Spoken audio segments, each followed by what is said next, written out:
எக்ஸ்பிரேஷனுடைய symbol. நீங்க medical books எடுத்து பாத்தீங்கன்னா உங்களுக்கு தெரியும். அதாவது இன்ஸ்பிரேஷனுக்கும் எக்ஸ்பிரேஷனுக்கும் நடுமத்தியில ஒரு கேப் இருக்கும். சரிங்களா? அதாவது இன்ஸ்பிரேஷன் முடிந்த பிறகு ஒரு சின்ன கேப் உருவாகி அதுக்கப்புறம் எக்ஸ்பிரேஷன் ஸ்டார்ட் ஆகும். அதுதான் அந்த வந்து இன்ஸ்பிரேட்டரி பாஸ்ன்னு சொல்லுவாங்க. அத அதுதான் அந்த சின்ன கேப். அது வந்து நார்மலாவே உங்களுக்கு தெரியும் இல்ல, நீங்க மூச்சை இழுத்துட்டு உடனே விடுற மாதிரி இருக்காது பாருங்க. மூச்சு இழுத்து கொஞ்ச நேரம் கழிச்சு தான் விடுற மாதிரி இருக்கும். இப்ப அந்த கொஞ்ச நேரம் இருக்கிற கேப்ல தான் வந்து மைண்ட் பிகம் ஜீரோ. அந்த நேரம் வந்து உங்களுடைய உயிராற்றல் வந்து உடம்புல இறங்கும். அந்த உயிராற்றல் வந்து அந்த சின்ன கேப்ல கொஞ்சமான உயிராற்றல் தான் இறங்க முடியும். இப்போ ஒருத்தர் வந்து நல்ல ஒரு அமைதி நிலையில இருக்காங்கன்னு வச்சுக்கோங்க. அப்ப என்ன ஆகும்னா அவங்களுக்கு காத்து உள்ள போய் அந்த நிக்கிற நேரம் இருக்கு பாத்தீங்களா, அது இன்க்ரீஸ் ஆயிருக்கும். உள்ள இருக்கிற அந்த இன்ஸ்பிரேட்டரி பாஸ்ன்றது வந்து அதிகமாயிருக்கும். அதுக்கப்புறமேட்டா திருப்பி எக்ஸ்பிரேஷன் ஆரம்பிக்கும். அப்போ அந்த ரொம்ப நேரம் அந்த நிக்கிற டயத்துக்கு வரும்போது நிறைய உயிராற்றல் உள்ள இறங்கும். இந்த உயிராற்றல்லாம் யாரு அப்படின்னு கேட்டீங்கன்னா அவங்கதான் மேஸ்திரிகள். அவங்கதான் இந்த உடம்ப வந்து கட்டமைப்பு பண்றவங்க. இப்ப எங்கெல்லாம் செல் டேமேஜ் இருக்கோ அங்கெல்லாம் புது செல்ஸ உருவாக்கி கொடுக்கறது அவங்கதான். உங்க உடம்புல எந்தெந்த செல் எல்லாம் டேமேஜ் ஆயிருக்குன்னு உங்களுக்கு தெரியாது. ஆனா ஒரு நிமிஷமும் கோடிக்கணக்கான செல்கள் அழிஞ்சிட்டு இருக்குது, கோடிக்கணக்கான செல்கள் உருவாகிட்டு இருக்கு. அத வந்து மெயின்டைன் பண்றது எது அப்படின்னாக்க இந்த உயிர் தான். இந்த மேஸ்திரிங்க தான் போய் அந்த வேலையை செய்யறாங்க. மேஸ்திரிகளுடைய பற்றாக்குறை இருந்ததுன்னா செல் உற்பத்தி குறைஞ்சிரும், ஆனா செல் டிஸ்ட்ரக்ஷன் அதிகமாயிடும். அது சொல்லணும்னாக்கா உங்களுக்கு நோய் எதிர்ப்பு சக்தின்றது வந்து குறைந்து போயிடும். அப்ப நீங்க வந்து சீக்கிரமா நோய்வாய்ப்பட்டு சீரியஸா போற வரைக்கும் அது ப்ராப்ளம் வரும். இதே ஒருத்தவங்க வந்து எமோஷனலா இருக்கிறாங்க, பயங்கர கோவத்துல இருக்கிறாங்க, அப்ப வந்து ரெஸ்பிரேட்டரி ரேட் இன்க்ரீஸ் ஆச்சுன்னா என்ன ஆகும் அப்படின்னு பாத்தீங்கன்னா இந்த இன்ஸ்பிரேட்டரி பாஸ்ன்றது வந்து சுருங்கிரும். நார்மலா இருக்கிறத விட சின்னதாயிடும். அப்ப ஆச்சுன்னா என்ன ஆகும்னா உயிராற்றல் உள்ள வரவே வராது. உயிராற்றல் உள்ள வரலன்னா உங்களுக்கு செல் டேமேஜ் அதிகமாயிடும். இது வந்து மரணத்தை நோக்கி நம்ம சீக்கிரம் கூட்டிட்டு போவோம்.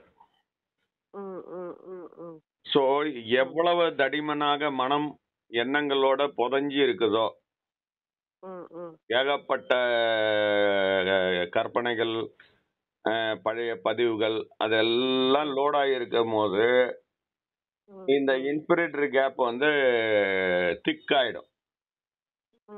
அது திக் ஆயிடுச்சுன்னா அதுல வந்து அது வழியா உயிராற்றல் இறங்கி கீழே வர முடியாது. இது ரொம்ப திக் ஆயிடுச்சுன்னா அப்பதான் வந்து மரணம் வர்றது.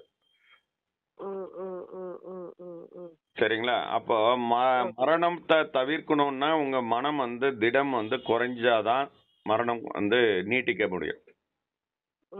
வாழ்நாளை நீட்டிக்கணும்னா அந்த மனதனுடைய அடர்த்தியை குறைக்கணும். அப்ப மனத்தில் இருக்கக்கூடிய வேஸ்டான எண்ணங்களை வந்து நம்ம யோசிக்கவே கூடாது. அந்த எண்ணங்கள் குறைய குறைய குறைய குறைய என்ன ஆகும் அப்படின்னு பாத்தீங்கன்னா உங்களுடைய மனதினுடைய திடம் குறைஞ்சிரும். அப்ப உயிராற்றலுடைய பெனட்ரேஷன் ஈஸியா இருக்கும். அப்ப உங்க உடம்பு வந்து ஆரோக்கியமா இருக்கும். நீங்க எவ்வளவுக்கு எவ்வளவு கவலைப்படுறீங்களோ, கோவப்படுறீங்களோ, வேதனைப்படுறீங்களோ, சரிங்களா, இது எல்லாமே வந்து உங்களை வந்து மரணத்தை நோக்கி இழுத்துட்டு போகும் சீக்கிரமா. அதனால இதெல்லாத்தையும் அவாய்ட் பண்ணணும். அப்ப இந்த பிரீதிங் எக்ஸசைஸ் நம்ம வந்து பண்ணும் பொழுது கொஞ்சம் கொஞ்சமா இந்த மனம் வந்து அடங்க ஆரம்பிக்கும். அப்ப அந்த இன்ஸ்பிரேட்டரி கேப் வந்து இன்க்ரீஸ் ஆக ஆரம்பிக்கும். அப்ப கேப் இன்க்ரீஸ் ஆச்சுன்னா உயிராற்றல் நிறைய வர ஆரம்பிக்கும். இப்ப அது வந்து 11 ஷேப்புக்கு வந்துருச்சு அப்படின்னா காற்று உள்ள போயிருக்கும், ரொம்ப நேரம் நிக்கும், எக்ஸ்பிரஷன் இல்லாம ரொம்ப நேரம் அப்படியே நிக்கும். அதுக்கப்புறமேட்டா அந்த ரெஸ்பிரேஷன் வந்து மொல்லமா எக்ஸ்பிரேஷன் வெளியில வரும். அப்ப அவ்வளவு நேரத்துக்கு வந்து அந்த கேட் ஓபனா இருக்கும், அந்த மைண்ட்ன்ற கேட் ஓபனா இருக்கும். அந்த 10ஆம் வாசல் திறந்து இருக்கும். அப்ப வந்து உங்களுக்கு உயிராற்றலானது வந்து அந்த உடம்புல பரவுற நேரம் அதிகமா இருக்கும். இது 2 விதத்துல யூஸ் ஆகும். ஒண்ணு என்னன்னு கேட்டீங்கன்னா, நிறைய நேரம் உங்களுடைய லங்ஸ்ல காத்து இருக்கும் பொழுது oxygen carbon di oxide transfer வந்து நிறைய நேரம் நடக்கும். அப்ப உடம்புல இருக்கக்கூடிய கார்பன் டை ஆக்சைடு நல்லா வெளியே போயிடும், ஆக்சிஜனேஷன் உள்ள வந்து நிறைய வந்துடும். அதுவே ஒரு புத்துணர்ச்சியை கொடுக்கும். உலகியல் ரீதியா, ஆன்மீக ரீதியா பார்க்கும்போது உங்களுடைய அந்த உயிராற்றல்ன்றது வந்து நல்லா உள்ள இறங்கும் பொழுது நிறைய மேஸ்திரிகள் கீழே வந்துட்ட மாதிரி அர்த்தம் ஒரு பில்டிங் கட்டுறதுக்கு. அப்ப ஒரு நிறைய மேஸ்திரி ஆளுங்க எல்லாம் வந்துட்டாங்கன்னா கட்டடம் சீக்கிரமா எழும்பும் இல்லையா? இவர் ஒரு மூலையில எழுப்புவாரு, அவர் ஒரு மூலையில எழுப்புவாரு, சீக்கிரமா கட்டடம் முடியும்.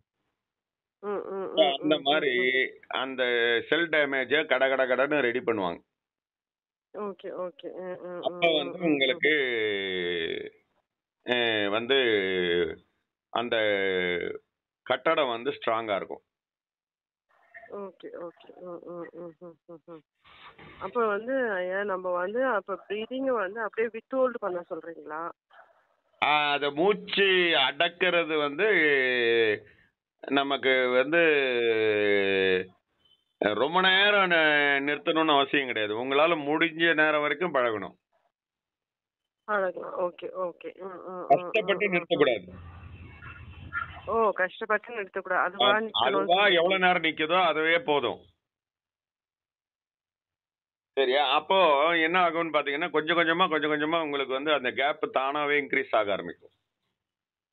அப்போ இந்த லெந்த் ஆஃப் ரெஸ்பிரேஷனும் லெந்த் ஆஃப் எக்ஸ்பிரேஷனும் சேமா இருக்குமா இல்ல ஷார்ட் தான் ஆகுமா ஐயா அந்த டைம்? அதெல்லாம் வந்து உங்களுக்கு பாதிக்கு மேல தெரியவே தெரியாது நடக்கிறதே. தொண்டை வரைக்கும் போறதுதான் தெரியும், தொண்டை கீழே போறது அதுக்கப்புறம் உங்களால உணரவே முடியாது. ஏன்னா நீங்க ஆல்ரெடி சொல்லிருக்கீங்கல்ல ஐயா, தொண்டையில இருந்து எடுக்க சொல்லிருக்கீங்க. தொண்டையில இருந்து எடுத்துட்டு மேல வரைக்கும் போங்க, எவ்வளவு தூரம் போங்க. இது வந்து ஆன்மீகத்துக்கு அது அதை விட்டுடுங்க. போட்டிருக்கிறது முழுக்க முழுக்க வந்து நார்மல் பர்சனுக்கு தான்.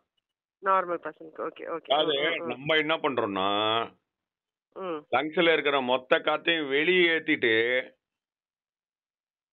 நிறுத்துறோம். 10ஆம் வாசல் ஏத்திடுறோம் அந்த காத்து எல்லாத்தையும். அப்ப லங்ஸ் எம்டியா இருக்கும். அது வேற டெக்னிக்.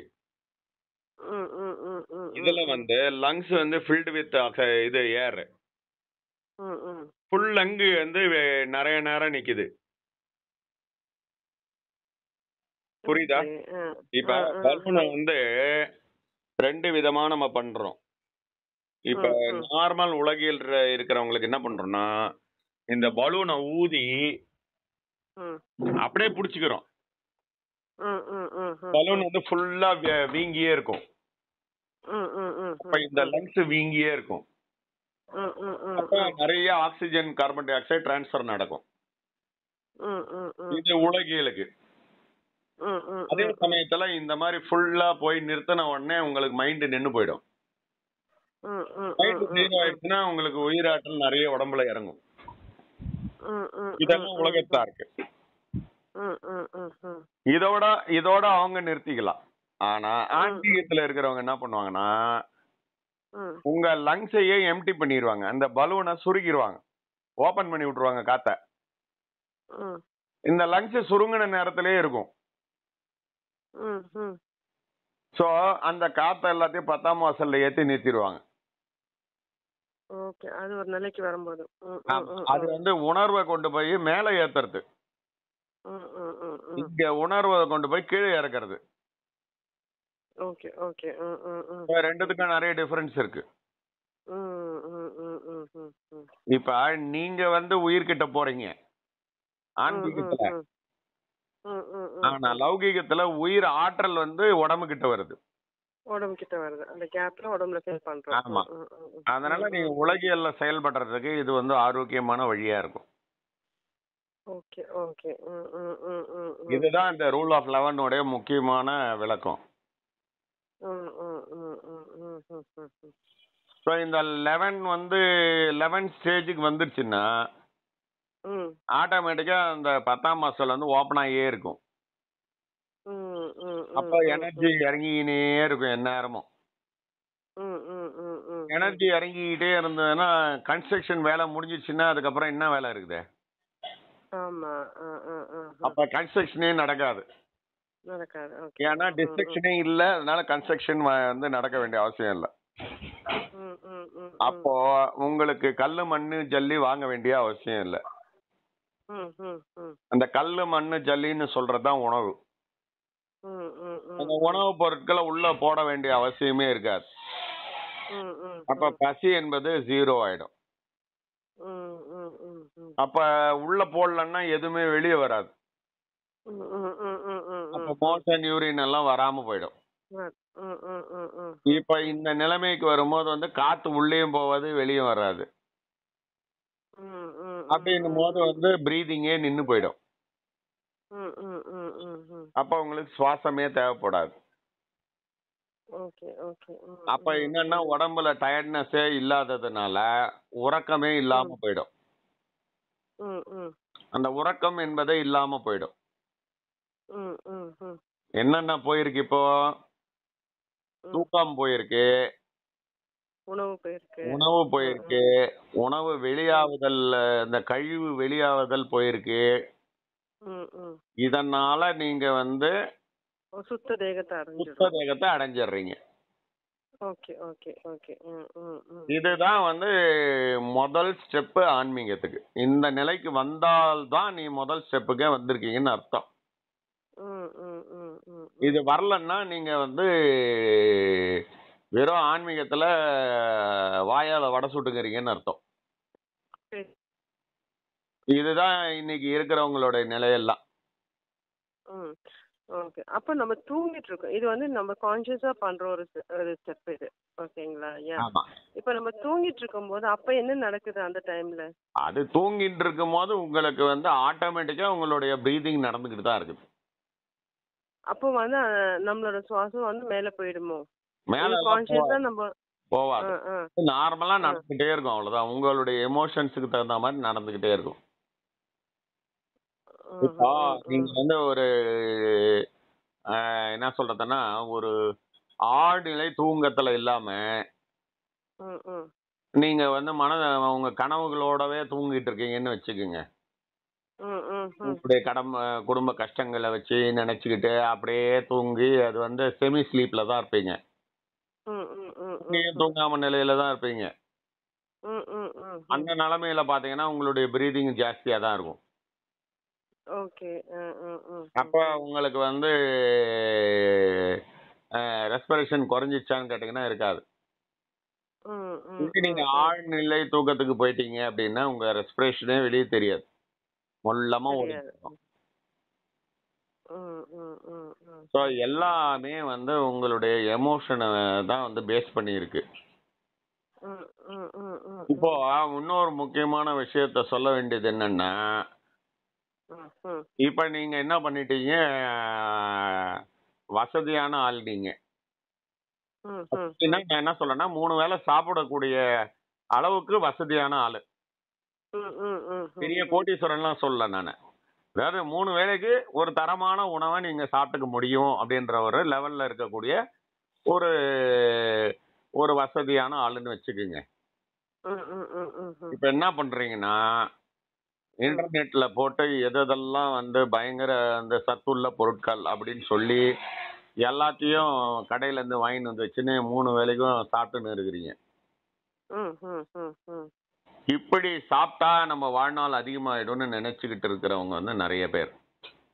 ம், ம், ம், ஆமா, ஆமா, ம், ம், இது ம், என்ன கணக்கு அப்படின்னு கேட்டீங்கன்னா, ம், நீங்க வீடு கட்டுறதுக்கு ம், தரமான சிமெண்ட், அல்ட்ராடெக் ம், சிமெண்ட் மூட்டையா வாங்கி வச்சு ம், அடுக்கி வச்சிருக்கீங்க. ம், ம், ம், ம், ம், அப்புறம் வந்து அந்த முறுக்கு கம்பிகள்னு சொல்றாங்க பாருங்க. ஆமா, ஆமா, அதுல ம், டிஎம்டி கம்பிகளா வாங்கி வச்சிருக்கீங்க. ம், ம், நல்ல ஆத்து மணல்ல வந்து எங்க கிடைக்குமோ அங்க இருந்து டைரக்டா அதிக காசு கொடுத்து வாங்கி வச்சிருக்கீங்க. ம், ம், ம், இப்ப ம், ம், எல்லாமே அந்த சைட்டுக்கு வந்து சேர்ந்துடுச்சு. ஓகே, ஆனாலும் வீடு எழும்பல. எழும்பல, ஓகே, ஏன்? ஓகே, பேஸ்மெண்ட் சரியில்லையே. அப்படி இல்லம்மா. இப்ப எல்லா பொருளும் வந்துச்சு. பேஸ்மெண்ட்டுக்கு போடுறதுக்குல இருந்து எல்லாமே வந்துச்சு. ஆள் இருந்தா தானே அதெல்லாம் ஆள் எடுத்து ஆள் வேலை அங்க, ஆமா, செய்ய ம், அங்க பண்றதுக்கே இடம் இல்லையே. ம், ம், பண்றதுக்கு எந்த ஒரு ஆளுமே இல்லையே அங்கதான். ம், ம், ம், ம், மேஸ்திரி இல்ல, கொத்தனார் இல்ல, ம், ம், ஒர்க்கர் இல்ல, ம், ம், ம், ஆம்பளாள் இல்ல, பொம்பளாள் இல்ல, பெயிண்டர் இல்ல, எலக்ட்ரிஷியன் இல்ல, யாருமே இல்ல. ம், ம், ம். எப்படி வீடு பொருள்கள் எழும்பும்? மட்டும்தான் இருக்கு. ம், ம், பொருள் மட்டும்தான் இருக்கு. ம், ம், அந்த பொருள் மட்டும்தான் இருக்குது அப்படின்போது, இந்த ம், வீட்டை எழுப்புறவர் தான் இந்த இறை சக்தின்னு சொல்லக்கூடிய உயிராற்றல். ம், ம், ம், இந்த உயிராற்றல் தான் நீங்க போடுற பொருள் எல்லாத்தையும் உறிஞ்சிக்கிட்டு அது அந்தந்த ஆர்கன்ஸுக்கு அனுப்பிச்சு அங்க வேலை செய்ய வைக்குது. ம், ம், ம், ம், ம், புரியுதுங்களா? இப்போ நீங்க இதெல்லாம் வாங்கி போட்டீங்க. ம், இப்ப ம், வந்து மேஸ்திரி கும்பல் வரவே இல்ல. ம், ம், ம். இப்ப நீங்க வாங்கி போட்டதெல்லாம் அப்படியே ஒரு என்ன சொல்றது, ஒரு மண்மேடு மாதிரி எல்லா பொருளும் ஒரு அந்த இடத்தாண்ட அப்படியே கிடக்கும். Okay, okay. ம், ம், ம், ம். இது பேரு தான் ஃபேட். ஓ, ஓ, ஓ, ம். இப்படி இருக்கிறவங்க தான் ஒபீஸ் ஆயிடுவாங்க. ம், ம், ம், ம், ம், மெயினா ம், நீங்க வந்து கவனிச்சீங்கன்னா, ம். இந்த மென்டலி ரிட்டார்டடா இருக்கிறாங்க பாருங்க. ஆமா, ஆமா. அவங்க கொஞ்சம் ஒபீஸா இருப்பாங்க. அவங்க எல்லாம் பார்த்தோன்னா ஒபீஸா இருப்பாங்க. ஆமா, ஆமா. அப்புறம் psychiatric patient taking depressive, anti ம், ம், டிப்ரெசன்ட் எடுத்துட்டு இருக்கிறவங்க எல்லாம் பாத்தீங்கன்னா ஒபீஸா தான் இருப்பாங்க. ம், ம், ம், ம், அந்த ம், ம். டிப்ரெசிவ் ஸ்டேட்ல இருக்கிறவங்க எல்லாருமே வந்து நல்லா தீனி திம்பாங்க. ம், ம், ம், ம், ம், ம். அவங்க நல்லா குண்டா தான் இருப்பாங்க. ம், ம், இல்லன்னா ம், ம். அவங்க வந்து 2 இட்லி சாப்பிடுறவங்களாவும் இருப்பாங்க. கரெக்ட். ஓகே. ஆனா அவங்களும் குண்டா தான் இருப்பாங்க. ம், ம், ம், ம், நீங்க ம். 5 மூட்டை சிமெண்ட் சைட்ல வச்சாலும் சரி, 50 ம், மூட்டை சிமெண்ட சைட்ல வச்சாலும் சரி, அது ம், குப்பை தான். ஏன்னா அதை ம், எடுத்து வேலை செய்யறதுக்கு ஆள் வேணும். ம், ம், ம், ம், ம். அது இல்லாத வரைக்கும் அவங்களால ஒண்ணும் பண்ண முடியாது. ஓகே. ம், ம், இப்போ ம், ம். டிப்ரெஷன்ல இருக்கிறவங்களுக்கு மனதினுடைய அழுத்தம் அதிகமாக இருக்கிறது. ம், ம், ம், என்ன ம். அர்த்தம்னா, மனம் வந்து இப்ப எக்கச்சக்கமான எண்ணங்களை அதுவே கற்பனை பண்ணி மனதினுடைய அடர்த்தியை அதிகம் பண்ணி வச்சுங்குது. ம், ம், ம், ம். இப்ப அந்த உயிராற்றல் கீழே இறங்குறதுக்கு, உடம்புல இறங்குறதுக்கான வழியே இல்லாம அங்கேயே நிக்குது. ம், ம், ம், ம். இப்போ வெறும் oxygen, carbon di oxide transfer மட்டும் தான் நடக்குது. ம், ம், ம், ம். அது வந்து ஏதோ ஒரு 2 செவுரு எழுப்பிக்கிறாங்க. அந்த செவருடைய வேலையை மட்டும் தான் அங்க நடக்குது. ம், ம், ம். அப்ப மீதி இருக்கிற சிமெண்ட் கிமெண்ட் எல்லாமே அந்த வந்து ஒரு ஓரமா ஒதுக்கி வச்சிருக்குது. அதுதான் வந்து உங்க உடம்புல இருக்கிற ஃபேட். ம், ம், இப்ப ம், ம். வெயிட்ட எப்படி ரெடியூஸ் பண்ணணும் அப்படின்னு கேட்டீங்கன்னா, ம் இந்த மேஸ்திரி கும்பலை இறக்கி விடணும் களத்துல.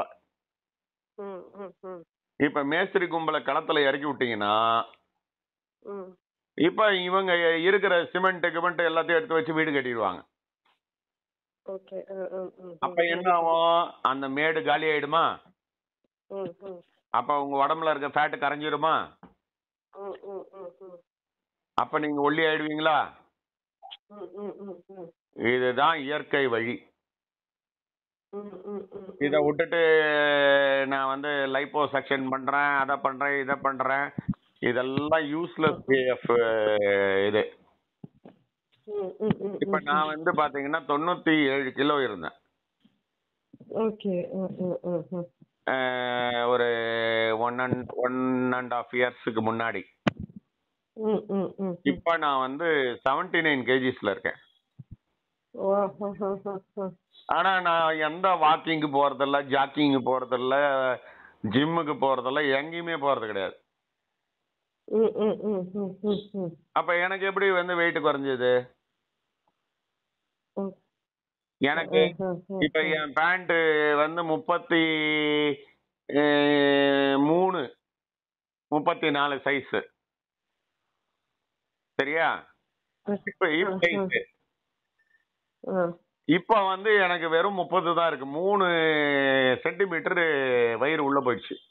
தொப்பைய வெள்ள உள்ள போயிடுச்சு. என் பழைய போட்டோஸ் எல்லாம் எடுத்து பாத்தீங்கன்னா நல்ல தொப்பையோட நல்லா அப்படி ஜெய்ஜாண்டிக்கா அப்படி இருப்பேன். இப்ப பாத்தீங்கன்னா ஒரு நார்மல் பர்சன் மாதிரி ஆயிட்டேன். ஓகே ஓகே அப்போ இந்த வெயிட் எப்படி இறங்குச்சு? இதுதான் காரணம். சரியா? சோ உங்களுக்கு வந்து இத மாதிரி ஒரு யூஸ்ஃபுல்லான டெக்னிக் வேற எதுவுமே கிடையாது. இப்ப நீங்க கரெக்டா பதில் சொல்லுங்க. வாக்கிங் போறது நல்லதா? அது நல்லதுன்னு சொல்றோம் வாக்கிங் போறது. பட் ஆனா இப்போ இந்த டெக்னிக் பார்த்துட்டாலே வாக்கிங்கே தேவையில்லைன்ற மாதிரி ஆயிடுச்சு இல்லைங்களா? வாக்கிங் போட என்ன ஆகும்? வாக்கிங் போனா உங்களுக்கு ஸ்ட்ரெச் ஆகும், பிளஸ் வந்து மசில்ஸ் ஸ்ட்ரென்தன் ஆகுது. மெயினா வந்து உங்களுடைய மூச்சு கம்மியாகுமா அதிகமாகுமா? அதிகமாகும். அதிகமானா அந்த 11 வந்து ரீச் ஆகாம ஆவாதா? ஆவாது. அப்ப உங்க உயிராற்றல் உடம்புல இறங்குமா இறங்காதா? இறங்காது. அப்புறம் என்ன யூஸ்? அப்ப நீங்க வந்து என்ன சொல்றீங்க? எக்ஸசைஸ் பண்ண நீங்க you are going towards death. இந்த வாழ்நாள நீங்க நீட்டிக்கிறதுக்கு பதிலாக எக்ஸசைஸ் மூலமா என்ன பண்றீங்க? குறைக்கிறோம். நல்லா புரிஞ்சுக்கணும். உங்க வாழ்க்கையில ஒரு குழந்தை பிறக்கும் போது அதற்கு இத்தனை சுவாசங்கள் தான் பேங்க் அக்கவுண்ட்ல போட்டு வச்சுக்கிறாங்க. இப்ப இந்த குழந்தையானது அந்த பேங்க் அக்கவுண்ட்ல இருக்கக்கூடிய சுவாசம் என்ற பணத்தை எப்படி செலவு பண்ணுதோ அதுபடிதான் அதனுடைய வாழ்நாள் அமையும். இப்ப அதுக்கு எக்ஸாம்பிள் சொல்லணும்னா எலி, முயல் இதெல்லாம் பாத்திருக்கீங்களா? இப்ப எலி, முயல்லாம் வந்து எப்படி பிரீதிங் எடுக்குது? அவங்கெல்லாம் கொஞ்சம் ஃபாஸ்டாவே பிரீதிங் இருக்கும். அப்ப அதனுடைய வாழ்நாள் வந்து 2 வருஷம் 3 வருஷம். ஆமா லைஃப் ஸ்பேன் அவங்க கம்மி. டார்டாய்ஸ் ஒரு 50 தடவை 60 தடவை ஒரு நிமிஷத்துக்கு வந்து பிரீதிங் எடுக்கும். ஆமா. ஓகேவா? சரி. இதே வந்து முதலை, ஆமை அவங்களுக்கு வந்து ரொம்ப கம்மி பிரீதிங் ஐயா. ஒரு செகண்டுக்கு 2 பிரத் தான் விடுறாங்க அவங்க. அப்ப அதனுடைய வாழ்நாள் எவ்வளவு? அவங்களுக்கு எக்ஸ்டெண்ட் ஆகுது அவங்களுக்கு. அது எங்க போய் ஜிம்முக்கு போச்சு? அது கிரியேஷனே அப்படிதானே. அப்படியே சொல்ல முடியாதுமா. இப்ப நான் சொல்றேன் இந்த விஷயத்தெல்லாம் கேட்டுங்க. இப்போ அந்த முதலையும் சரி ஆமையும் சரி வாழ்நாள் அதிகமா இருக்குது. சரியா? ஆனா அதுங்க கிட்ட எந்த ஃபேட்டுமே இல்ல. ஆனா இருக்கிறதுல ரெண்டுமே slowest animals on the ground. தண்ணியில வேகமா நீந்தறது வேற விஷயம், தரையில நடக்கிறதுன்றது அதுங்களுக்கு ரொம்ப கஷ்டம். இருக்கிறதுல லேசி அனிமல்ஸ் பார்த்தோம்னா இந்த முதல்ல இதுவும் லேசி அனிமல்ஸ். ஆனா முயல் என்ன வேகத்துல ஓடுது? ரொம்ப ஃபாஸ்டா ஓடும். எலி எவ்வளவு வேகத்துல ஓடுது? அப்ப இந்த மாதிரி இருந்துதான் இதுங்க வாழ்நாள சுருக்கிக்குது. இல்லன்னா அது அந்த மாதிரி ஆவாது. ரெஸ்பிரேஷன்ன்றது வெளிப்படையா நம்ம ஒரு சுவாச முறைன்னு சொல்லிக்கிட்டு இருக்கிறோமே ஒழிய அந்த சுவாச முறைய பத்தி முழுமையாக யாருக்கும் தெரியறது கிடையாது. இப்ப எல்லாரும் சொல்லுவாங்க, மூக்குல அவனுக்கு காத்து வந்தாதான்பா உயிரோட இருக்கான். காத்து வரலன்னா கை வச்சு பாப்பாரு டாக்டர், என்னப்பா நோ நோ பிரீதிங், அப்ப இஸ் டெட்.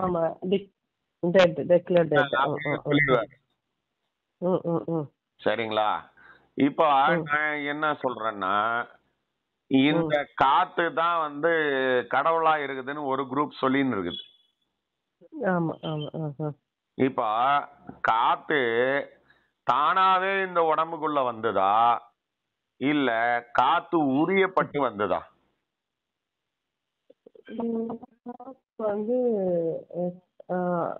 அது பிரபஞ்சத்துல சர்வமா இருக்கிறதுனால நம்ம லங்ஸ் பிறக்கும்போது லங்ஸ் காத்து எடுத்துக்கிச்சு. இல்லம்மா, அதுதான் சொல்றேன். ஃபர்ஸ்ட் ஒரு குழந்தை பிரீத் பண்ணுது. ஓகே. பிறக்கும்போது பிரீத் பண்ணுது. எப்படி நடந்தது? காத்து அது குழந்தை பிறந்தோன்னு புசுக்குன்னு வாய்க்குள்ள மூக்குக்குள்ளேயும் உள்ள போய் பூந்துக்குச்சா, இல்ல அந்த குழந்தை அதுக்கான எஃபர்ட்ட போட்டதுனால மூக்குக்கு வந்துதான்? அந்த குழந்தை எஃபர்ட் போடுறதுனால. அப்போ குழந்தை உயிரோட இருந்தா தானே அந்த எஃபர்ட் போடும். ஆமா. அப்போ சுவாசம் என்பது ஒரு கட்டளை உயிரோட இருக்கிற பாப்பாவுடைய மூளையில இருந்து வந்தாதான் அந்த நெஞ்சுக்கூடு விரியும். நெஞ்சுக்கூடு விரியும் பொழுது அந்த லங்ஸுக்கும் நெஞ்சுக்கூடுக்கும் நடுமதியில நெகட்டிவ் ஸ்பேஸ் உருவாகும். அந்த ப்ளூரல் ஸ்பேஸ் சொல்றோம் இல்லையா,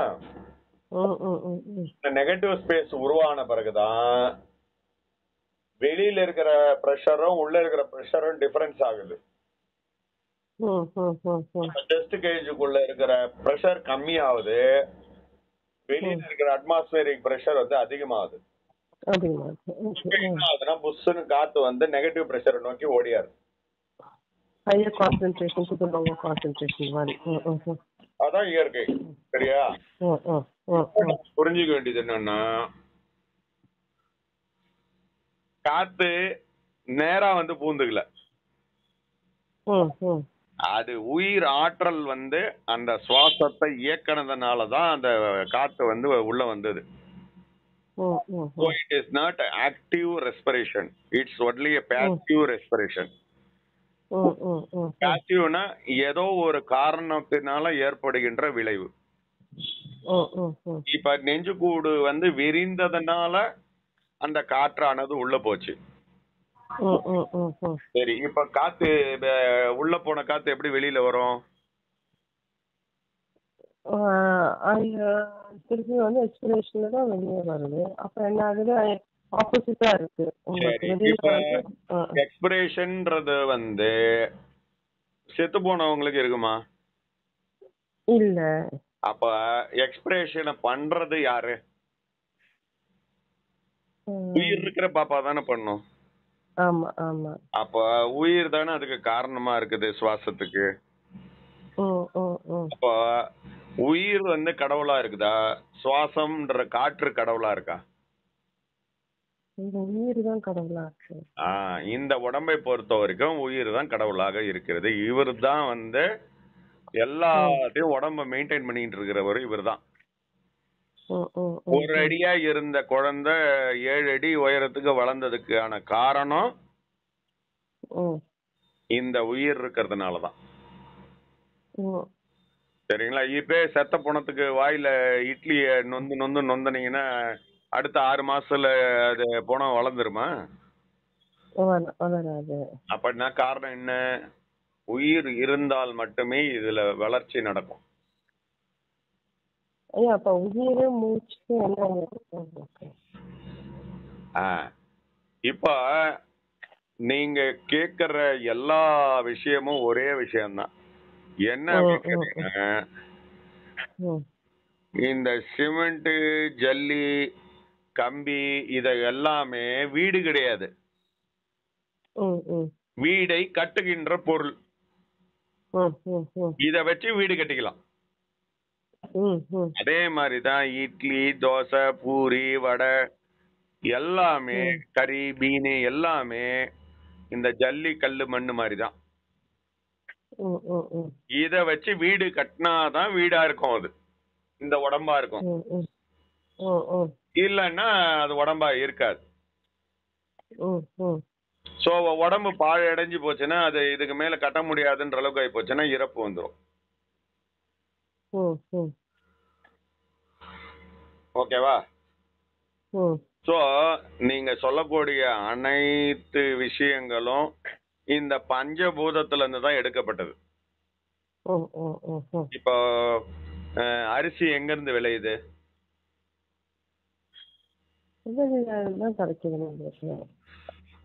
செடியில இருந்து தான் விளையுது. சரி, செடி எங்க இருந்து முளைக்குது? மண்ணுல இருந்து தான் முளைக்குது. சரியா? அப்போ மண் என்ற தத்துவத்தை எடுத்துக்கணும், தண்ணி என்ற தத்துவத்தை எடுத்துக்கணும், காத்து என்ற தத்துவத்தை எடுத்துக்கணும், வெளிச்சம்ன்ற உஷ்ணத்தை எடுத்துக்கணும். அது செடியா வளருது. அப்ப அந்த செடியுடைய முழுக்க இருக்கிற விஷயம் எதுன்னா பஞ்சபூதம் தான் இருக்குது. நீர், நிலம், காற்று, ஆகாயம் எல்லாமே சேர்ந்ததுதான் அந்த ஒரு நெல்மணி. அந்த மெட்டீரியலை வச்சுதான் இப்ப இந்த உடம்பு கட்டப்பட்டிருக்கு. இந்த 5 பூதங்கள் தான் இந்த உடம்ப வந்து உடம்பு உருவாகிறதுக்கு காரணமா இருக்குது. அப்ப they are only fuel. அதாவது ஒரு பெட்ரோல்ல ஓடுற கார் தான் அது. ஆனா கார் வந்து பெட்ரோல்லால உருவாக்கப்படல. அப்போ காற்றுன்றது வந்து என்னன்னு கேட்டீங்கன்னா, அந்த கார் ஓடுறதுக்கு தேவைப்படுகின்ற ஒரு எரிபொருள். அவ்வளவுதானே ஒழிய காரே பெட்ரோல் வச்சு உருவாக்கிட முடியாது. அந்த மாதிரி வெறும் காத்த மட்டும் வச்சுக்கின்னு நீங்க உடம்ப உருவாக்கிட முடியாது. சாப்பிடாம இருக்கிறவங்க எல்லாம் காத்துலயே வந்து வாழ்ந்துன்னு இருக்கிறாங்கன்னு சொல்றதெல்லாம் முட்டாள்தனம். காத்து அப்படியே வந்து மண்டைக்குள்ள ஏத்தி நிறுத்தி வச்சுக்கிறாங்கன்னு ஒரு குரூப் சொல்லின்னு கிடக்குது. அதையே அவரு சுவாசம் பண்ணின்னு இருக்கிறாரு, உள் சுவாசமா பண்ணின்னு இருக்கிறாரு அப்படின்ட்டு ஒரு ஒரு ஒரு அர்த்தம் புரியாத குரூப் இருக்குது. சரி, இப்போ இன்னைக்கு ட்ரெண்ட் என்ன? பைக் எல்லாம் எதுல ஓடுது இப்ப? Electric bike. அப்போ இங்க எரிபொருளாக பயன்படுவது எது? எலக்ட்ரிசிட்டி தான். பேட்டரியில இருந்து வரக்கூடிய எலக்ட்ரிசிட்டி தான் இன்னைக்கு பைக்க ஓட்டுது. ஆனா இப்ப பெட்ரோல் தேவைப்படல, டீசல் தேவைப்படல, எல்பிஜி தேவைப்படல, எதுவுமே தேவைப்படாம இப்ப ஸ்ட்ரெயிட்டா வந்து பேட்டரியை வச்சுக்கின்னு புர்ன்னு நம்ம போயின்னு இருக்கோம். அப்ப இங்க எரிபொருள் மாற்றப்பட்டு விட்டது. சரியா? அதே மாதிரிதான் இப்போ நம்ம எரிபொருளை இந்த உடம்புக்கு தேவையான எரிபொருளை மாத்த போறோம். இன்ஜின் டைப்பே மாத்த போறோம். சரியா? இன்ஜின் டைப் என்னன்னா இனிமேட்டு அது உயிராற்றலால் இயங்கக்கூடிய இன்ஜினா மாத்திடுறோம். இப்ப உயிராற்றலால அந்த இன்ஜின் இயங்க ஆரம்பிச்சிச்சுன்னா அதுக்கு காத்து தேவைப்படுமா? தேவைப்படாது. அப்ப ரெஸ்பிரேஷன் இருக்குமா?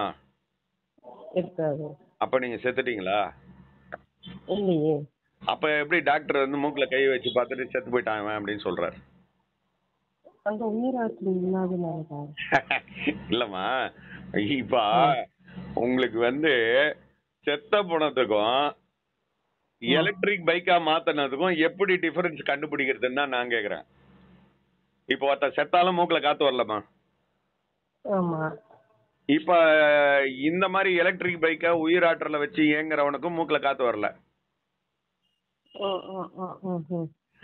அப்ப ரெண்டு பேருக்குமே காத்து வரலையே. அப்ப ரெண்டு பேருமே செத்து போயிட்டாங்களா? இல்ல இவரு தான் வந்து இறந்து போனவர், இவர் ஒன்னும் உயிரோட தான் இருக்கிறாரு அப்படின்னு எப்படி கண்டுபிடிக்கிறது ரெண்டு பேரையும்?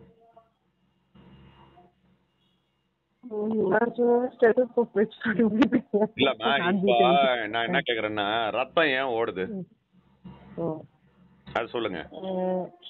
நம்ம ஹார்ட் பீட் பம்ப் பண்ணி. இல்ல, ரத்தம் ஓடுவதற்கு காரணம் என்ன? என்ன யூஸ் ரத்தம் ஓடுறதுனால?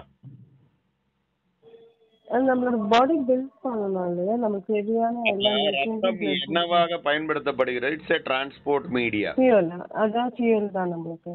இப்ப எல்லா ஃபியூலையும் எடுத்துக்கின்னு சைட்டுக்கு போகுது. ஆமா. எந்தெந்த சைட்ல எவ்வளவு தேவையோ அங்க இருக்கிற ஆளுங்க அதை எடுத்து மாத்திடுறாங்க. ஆமா ஆமா. இப்ப இந்த சைட்ல ஒரு வேலை நடக்குது, அந்த சைட்ல ஒரு வேலை நடக்குது, அந்த சைட்ல வேற வேலை நடக்குது. ஒரு சைட்ல கம்பி தேவைப்படுது, ஒரு சைட்ல வந்து ரெண்டுமே தேவைப்படுது, இன்னொரு சைட்ல சிமெண்ட் தேவைப்படுது, இன்னொரு சைட்ல மணல் தேவைப்படுது. இந்த லாரி டிரான்ஸ்போர்ட் தான் இந்த பிளட். இந்த பிளட்ல இருக்கிறது தான் அந்த என்ன சொல்றது, ஃபியூவல் எடுத்துன்னு போறது தான் ஆர்பிசிஸ். இந்த பிளாஸ்மால தான் வந்து உங்களுடைய குளுக்கோஸ் என்ற எனர்ஜி எல்லாத்தையும் இழுத்துன்னு போகுது. சரியா? இப்போ உங்களுடைய இறுதியான ஃபியூவல் எது அப்படின்னு கேட்டீங்கன்னா இந்த குளுக்கோஸ் என்ற ஒரு பொருள் தான். இந்த குளுக்கோஸ் என்ற பொருள் வழியாக தான் அந்த இடத்துல எனர்ஜியை வந்து கன்வெர்ட் பண்ணி அங்க வந்து ஏற்படுகின்ற கார்பன் டை ஆக்சைடு என்ற கழிவுகள் எல்லாத்தையும் அத வந்து திருப்பி அந்த லாரியில ஏத்தி அனுப்புறாங்க. அது லங்ஸ்ல எடுத்துட்டு வந்து கொட்டுது. அப்புறம் லங்ஸ்ல இருந்து வெளியில வந்துடுது. இதுதான் யூசுவலா நடக்குது. இப்போ இங்கதான் வந்து நம்ம பெட்ரோல் இன்ஜினிய மாத்திட்டோமே. இப்ப உங்க ஹார்ட் பீட் இருக்குமா? இப்ப லாரியை இயக்க வேண்டிய அவசியமே இல்லையே, உள்ளதான் சர்க்குலேஷனுக்கே வேலை இல்லையாமா? இப்ப நீங்க வீடு கட்டி முடிச்சிட்டீங்க, பெயிண்ட் அடிச்சிட்டீங்க, கதவு போட்டுங்க, எல்லாமே போட்டுங்க. இனிமேட்டு நீங்க திருப்பி திருப்பி ஜல்லி மண்ணு கல்லெல்லாம் வாங்குவீங்களா? அவசியம் இல்ல. அப்படி அவசியம் இல்லாத பட்சத்துல உங்களுக்கு வந்து லாரி வாடகை எடுக்க வேண்டிய அவசியம் இருக்காது. அப்ப லாரி ஓனரா இருக்கிறவர் தான் ஹார்ட். இப்ப அவருக்கு என்ன வேலை இருக்கும்? ஒண்ணும் இல்லையே. அப்ப அவரு சைலண்ட் ஸ்டேஜுக்கு போயிடுவாரு. ஹார்ட் வேலை செய்யாது, உங்களுடைய சர்க்குலேஷன் வேலை செய்யாது, உங்க லங்ஸ் வேலை செய்யாது. ஆனாலும் நீங்க உயிரோட தான் இருப்பீங்க. இதுதான்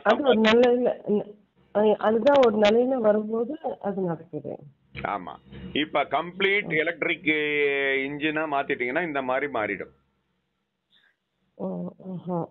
சரியா? இப்ப என்ன நடக்குது அப்படின்னு பாத்தீங்கன்னா, இந்த ஆளையும் புதைக்கிறீங்க, இந்த ஆளையும் புதைக்கிறீங்க. இத வந்து ஒரு 40 நாள் கழிச்சு ரெண்டுத்தையும் ஓபன் பண்றீங்க. உண்மையிலே செத்துட்டவன் உடம்பு அழிஞ்சு போயிடும், ஒண்ணுமே இருக்காது. இதே அந்த எலக்ட்ரிக் இன்ஜினா மாத்திக்கினவனுடைய உடம்பு பாத்தீங்கன்னா அழியாம அப்படியே இருக்கும்.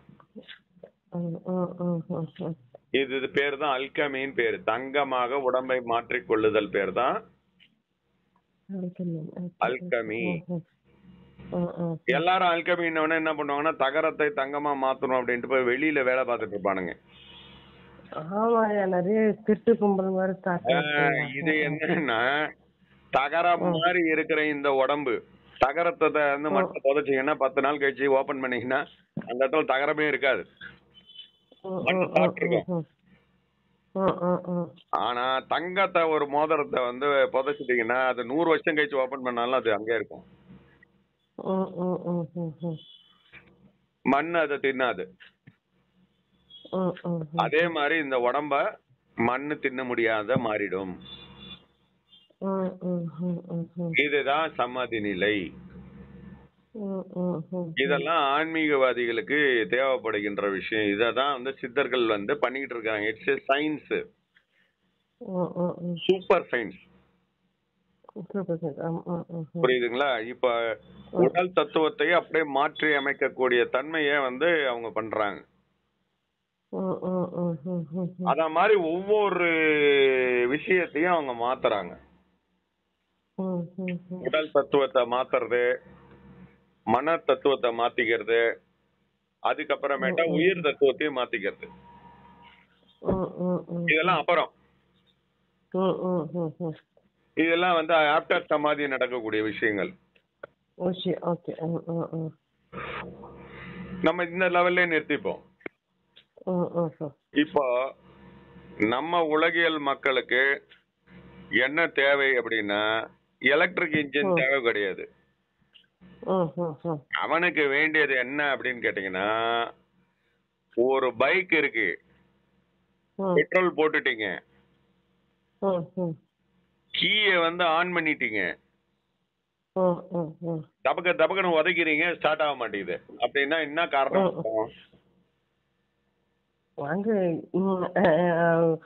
அடைப்பு இருக்கு இல்லையா?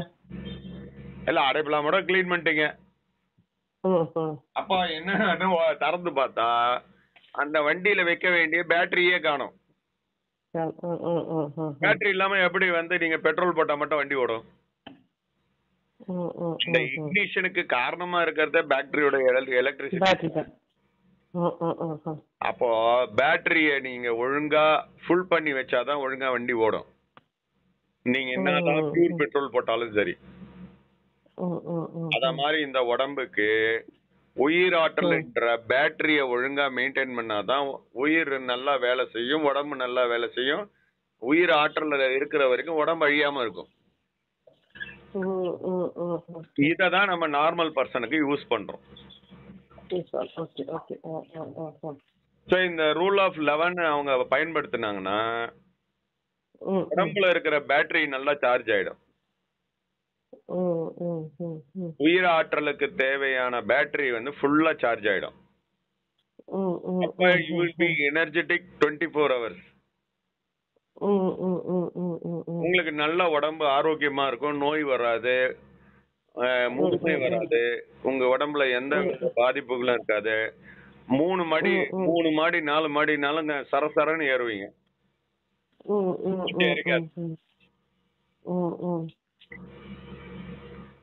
இப்ப 10 மூட்டையை தூக்க சொன்னா கூட டமாலும் தூக்கி அண்ணாண்ட பக்கம் போட்டுருவீங்க. அவ்வளவு எனர்ஜி வந்து உங்களை உயிராற்றல் வந்து பெற்று கொடுத்துரும் இந்த உடம்புக்கு. உடம்பு ஆரோக்கியமா இருக்கிறதுக்கு தான் இந்த பதிவு. போதுமா விளக்கம்? அதுக்கு மறுபடியும் இன்னொரு ஒரு டவுட். இப்போ நம்ம நீங்க என்ன சொன்னீங்க, that is rule of 11 inspiratory பாஸ்ன்னு சொல்லிருக்கீங்க. அதே மாதிரி எக்ஸ்பிரேட்டரியும் ஒரு பாஸ் வரும் இல்லைங்களா? எக்ஸ்பிரேட்டரி பாஸை யூஸ் பண்றது நமக்கு வேண்டாம். இருக்கும் இல்லையா? எக்ஸ்பிரேட்டரி பாஸ்ன்றது வந்து அது ஆன்மீகத்துக்கு. அததான் நான் முதல்ல சொல்லிட்டேன். எக்ஸ்பிரேட்டரி பாஸ்ன்றது வந்து அந்த பலூன் சுருங்கி போச்சுப்பா, அது மறுபடி வீங்கிறதுக்கு ஒரு டைம் எடுத்துக்கும். இப்ப சுருங்கிய பலூன் மறுபடி வீங்கிறதுக்கு டைம் எடுக்கும். அதான் எக்ஸ்பிரேட்டரி பாஸ். அந்த எக்ஸ்பிரேட்டரி பாஸை இன்க்ரீஸ் பண்றது தான் ஆன்மீகம். Okay okay. இங்க இன்ஸ்பிரேட்டரி பாஸ் இன்க்ரீஸ் பண்றது தான் லௌகிகம். உயிராற்றலை இன்க்ரீஸ் பண்றதா நம்ம வந்து இந்த இது பாஸ் இன்க்ரீஸ் பண்ண என்ன ஆகும்னா அங்க ஆக்சிஜனும் இருக்காது, கார்பன் டை ஆக்சைடு லெவலும் அதிகமாகும். புரியுதுங்களா? அப்போ இருக்கிறவங்களுக்கு அது வந்து டேமேஜ் பண்ணும். இன்னொரு விஷயத்த பாத்தீங்கன்னா, நீங்க வெளிய மூச்சை தள்ளிட்டு நிறுத்தினீங்கனாலும் உங்களால யோசிக்க முடியாது, மனம் நின்னு போயிடும். அதாவது இது எல்லாமே என்னன்னா ஏற்கனவே சொல்லப்பட்ட விஷயம்தான். சித்தர்களுடைய வார்த்தைகள் எப்படி சொல்லியிருக்காங்கன்னா, ரேசகம், பூரகம், கும்பகம். கும்பகம் அப்படின்றதுதான் நிறுத்துறது. அந்த கும்பித்தல்ன்றது வந்து எப்படி வேணாலும் நடக்கலாம். உள்ள வச்சியும் கும்பிக்கலாம், வெளியே வச்சியும் கும்பிக்கலாம். புரியுதுங்களா? இப்ப பூரகம் அப்படின்றது என்னன்னா லங்ஸ வந்து ஃபில் பண்றதுதான் பூரகம். ஓகே. இன்ஸ்பிரேஷன். ரேசகம் அப்படின்னாக்கா லங்ஸ விட்டு காத்த வெளியேற்றுறது. கும்பகம்ன்றது என்னன்னா இந்த ரெண்டு இந்த ஃபுல் பண்ண லங்ஸ வந்து அப்படியே ரீடைன் பண்றது. ஓகே. அது எவ்வளவு நேரம் ரீடைன் பண்றதுன்றதுனா தம் கட்டுறதுன்னு பேர். அதுக்கு கொலோக்கியல் லாங்குவேஜ் பாத்தீங்கன்னா தண்ணிக்குள்ள பூந்துக்கிட்டு எவ்வளவு நேரம் தம் கட்டுறோம் பாடுறா அப்படின்னு இருப்பாங்க. இது வந்து என்னன்னா நல்ல காத்த உள்ள இழுத்துக்கிட்டு குப்புன்னு தண்ணிக்குள்ள குச்சிருவான். அப்படியே அந்த மூச்சு அடக்கி உள்ளே உட்கார்ந்து நிற்பான். இது பேர் தம் கட்டுறது. இது கும்பகம். அதுதான் உலகில் தேவைப்படுற விஷயம். இதே எக்ஸ்பிரேஷன் வந்து வெளியில விடுறாங்க இல்லையா, இந்த வெளியில விடக்கூடிய எக்ஸ்பிரேஷனை வந்து வாசி யோகத்தின் மூலமா 10ஆம் வாசல் வழியா எக்ஸ்பிரேஷனை மேல ஏத்தி லங்ஸ் வந்து எம்டி பண்ணி அப்படியே வந்து மேலேயே நிறுத்திடுறது. அடுத்த ரெஸ்பிரேஷனையும் உருவாக்காம நிறுத்திடுறது. இப்போ எக்ஸ்பிரேஷன் அப்ப போகக்கூடிய காத்தோட சேர்ந்து உங்களுடைய உணர்வும் போகும். இப்ப நீங்க கைய தூக்கி தலைக்கு மேல கைய தூக்கி வச்சீங்கன்னா இப்ப உங்களுடைய உணர்வு வந்து உங்களுடைய விரல் நுனிக்கு வரைக்கும் போயிடும், தடைய தாண்டி. இப்போ சில முனிவர்கள்லாம் ஒத்த கால்ல நின்று கைய வந்து ரெண்டு மேல தூக்கி பொசிஷன் வச்சு தியானம் பண்ணுவாங்க. அது எதுக்கு அப்படின்னு கேட்டீங்கன்னா, அவங்களுடைய உணர்வை முழுக்க எடுத்துன்னு போய் அந்த உச்சாங் கையில இருக்கக்கூடிய விரல் நடு விரலுடைய நுனியில போய் நின்னுடுவாங்க உணர்வு. அப்ப என்ன ஆகும்னா அவங்க மனம் நின்ன உடனே அந்த காற்றானது வந்து அந்த உணர்வோடு சேர்ந்து 10ஆம் வாசல்ல பூந்து மேல வந்துடும் ஆட்டோமேட்டிக்கா. அதனாலதான் அவர் ஒத்த கால்ல நிக்கிறாருன்னு சொல்லுவோம். கால்னா காற்றுமா, காற்றுல 2 வகை இருக்குது. அதாவது இடகலை பிங்கலைன்னு சொல்றாங்க. அந்த இடகளையும் பிங்களையும் ஒன்னா சேர்த்து நேரா வந்து அவர் தலைக்கு மேல இருக்கக்கூடிய கை விரலுக்கு வரைக்கும் கொண்டு போயிடுவாங்க. அப்ப ஒரு காத்து தான் மேல போகும். அந்த ஒரு காத்துன்றது வந்து இது ரெண்டும் சேர்ந்ததுதான். அது இடகலை பிங்களை ரெண்டும் சேர்ந்து ஒன்னா மேல போயிடும்.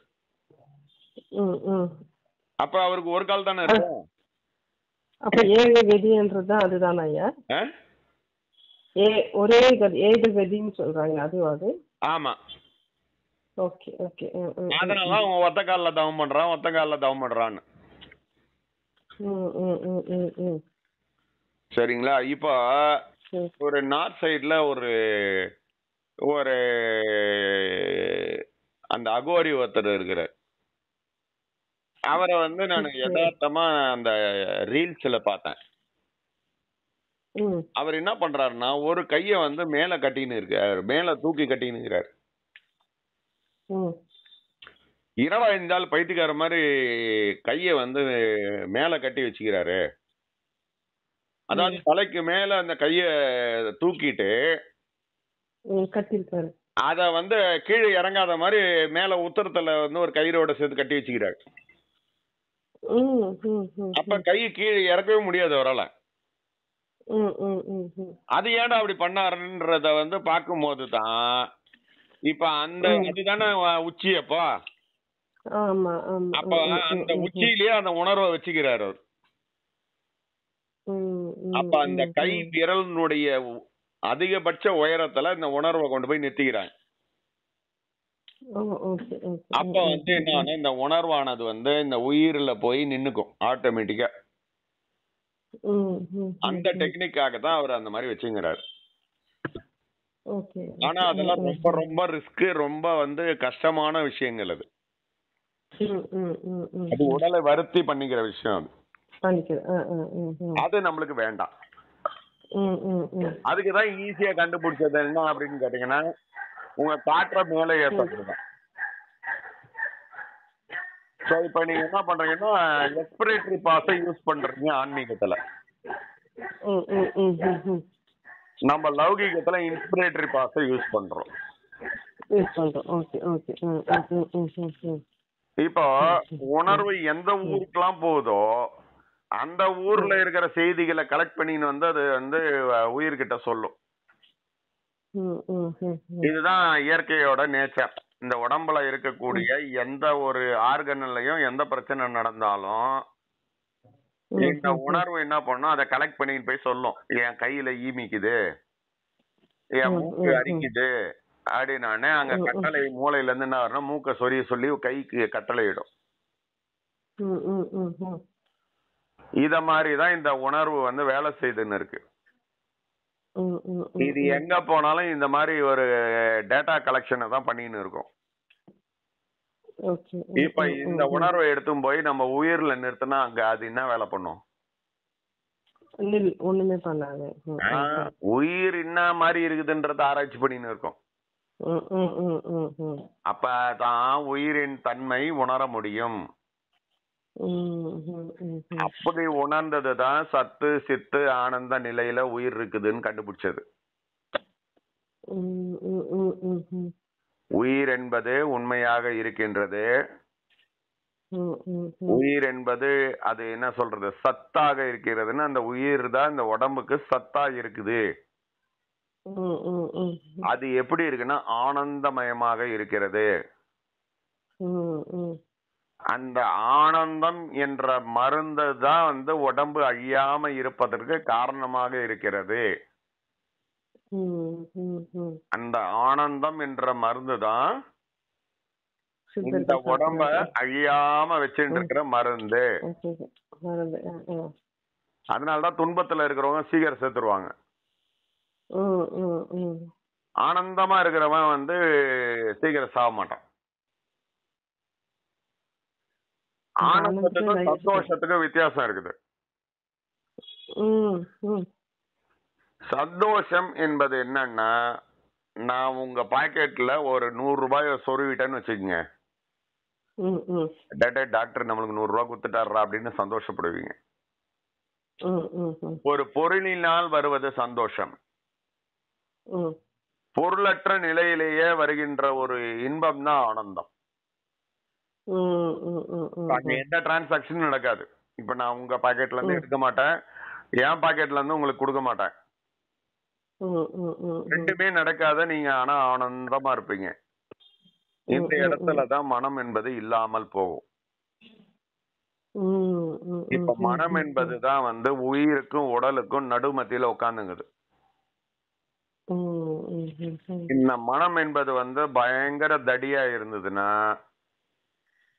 இந்த உயிருக்கும் உடலுக்கும் உள்ள டிஸ்டன்ஸ் அதிகமா இருக்கும். இப்ப நான் அந்த எக்ஸ்பிரேட்டரி கேப்ல கொண்டு போய் நிறுத்திட்டேன்னா இந்த மனமே இல்லாம போயிடும்.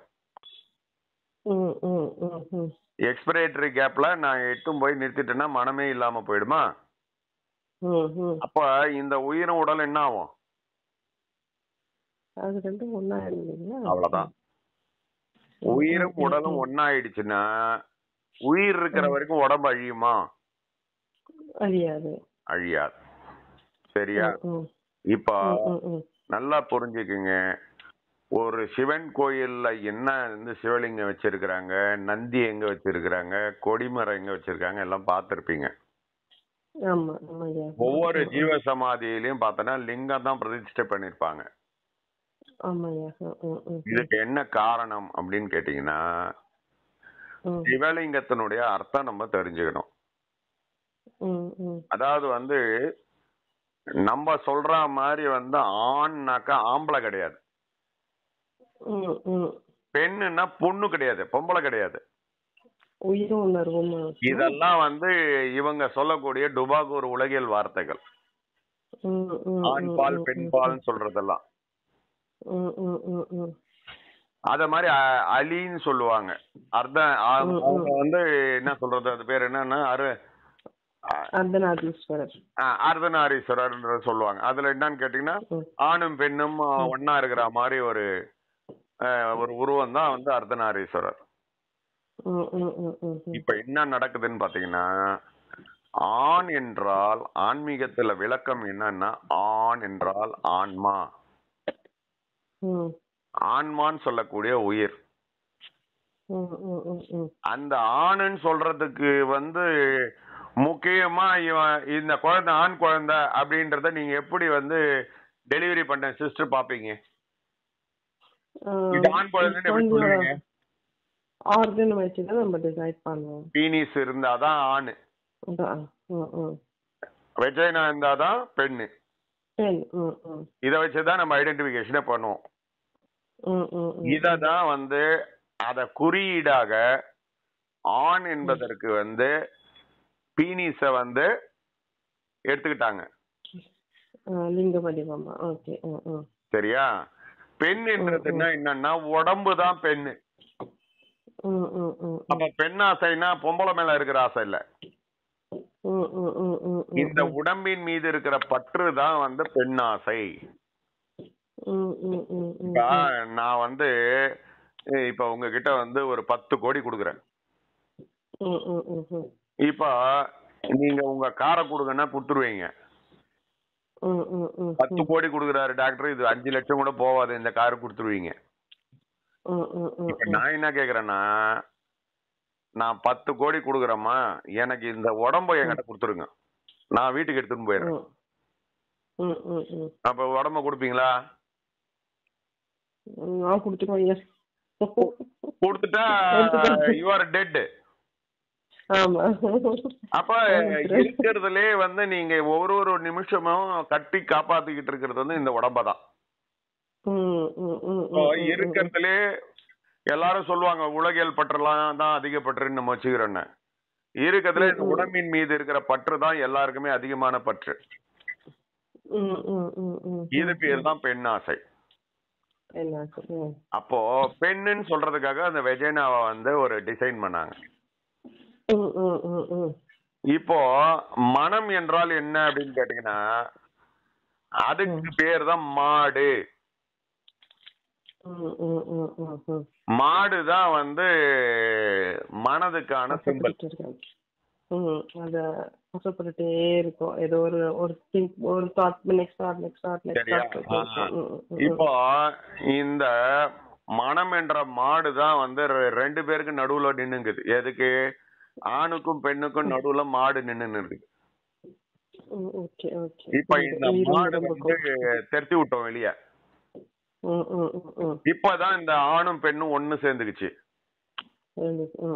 இப்ப இந்த மாடு என்ன பண்ணுதுன்னா உடம்பு விட்டு வெளியில அதை இயக்கிறதுக்கு உயிராற்றல் இல்லாதனால சும்மா உக்காந்துங்குது மாடு. இப்போ இதுதான் சிவலிங்கத்துல இருக்கிற தத்துவம். ஆனா இன்னும் ஒரு ஆள் இருக்கிறான். அது என்னன்னு கேட்டீங்கன்னா நீங்க உணர்வுன்னு ஒண்ணு எடுத்துன்னு போனீங்கல்ல மேல, ஆமா ஆமா. அதுக்கு வந்து உணர்வு வந்து எத்தனை வகைப்படுது? எத்தனை வகையான உணர்வு இருக்குமா? எனக்கு தெரிஞ்சு 5 வகையான இதுக்கு 5 பூதங்கள். அது வெளியில இருக்கிறது வேற, இது இருக்கிறது வேற. இந்த 5 புலன்களின் மூலமாக இயங்கக்கூடியதுதான் அந்த உணர்வு. அந்த உணர்வானது வந்து கண்ணு கிட்ட போச்சுன்னா கண்ணுல பார்க்கக்கூடிய பார்வை உணர்வு, நாக்கு கிட்ட போச்சுன்னா சுவை உணர்வு. ஆக மொத்தம் இது எல்லாம் சேர்த்தனா ஒரே உணர்வு தான். அப்போ இந்த உணர்வுக்கு பெயர் தான் வாசுகின்ற பாம்பு. இதுக்கு ஏன் 10 தலை வைக்கல? அது 10 தலை ஏன் வைக்கல? 5 தலை தானே வச்சுக்கிறாங்க. ஆமா. அந்த 5 புலன்கள்ன்றது சிம்பிள் 5 சென்சஸ்ன்றதால அது 5 தலை பாம்புன்னு சொல்றோம். கண்ணு, காது, மூக்கு, தோல், நாக்கு, இந்த 5 புலன்கள் தான் 5 தலைகள். அது எல்லாம் வந்து எங்க போய் உட்கார்ந்துங்குது? இப்போ உயிர் என்ற உட்கார்ந்துக்குது. அப்ப உயிர் என்ற ஆண் என்ற அந்த பீனிஸ சுத்தி அந்த பாம்பு வந்து வச்சிருக்கிறாங்க கிரீடமா. இது பேரு தான் வந்து சிவலிங்க தத்துவம். இதுதான் சிவன் கோயில்ல இருக்குதுன்னா அதுக்கு கீழே இருக்கிறவருடைய நிலை வந்து இந்த மாதிரி நிலையில தான் இருக்கிறாங்கன்னு சொல்றதுதான் அந்த சிம்பிள். அவருடைய உயிரும் உடம்பும் ஒண்ணு சேர்ந்துக்குச்சு. அவர் மனமற்ற நிலையில இருக்கிறாரு. அவர் உணர்வு வந்து உயிர்ல கலந்து இருக்குது. இவர் தான் இந்த சமாதியில இருக்கிறாரு. இத சொல்றதுக்கு தான் அது மேல அங்க வச்சிருந்துங்க. நம்மளுங்க என்ன பண்ணிட்டாங்கன்னா அப்படியே சிவலிங்கத்தையே வந்து கடவுளா மாத்திட்டாங்க. ஒவ்வொரு பழங்கால சிவலிங்கத்து கோயில்கள் எல்லாமே வந்து அடியில சமாதி தான் இருக்கும். சித்தர்கள் அதுக்குள்ளதான் இருப்பாங்க.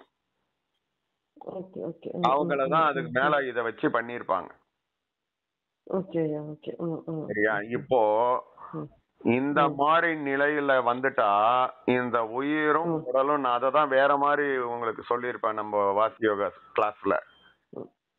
அது வந்து நீங்க இன்றைய காலத்துல அவைலபிளா இருக்கக்கூடிய இந்த அது பேர் என்னது 2 பண்ணுக்கு நடுவுல கட்லெட் வச்சு கொடுப்பாங்களா, அது என்ன இதுமா?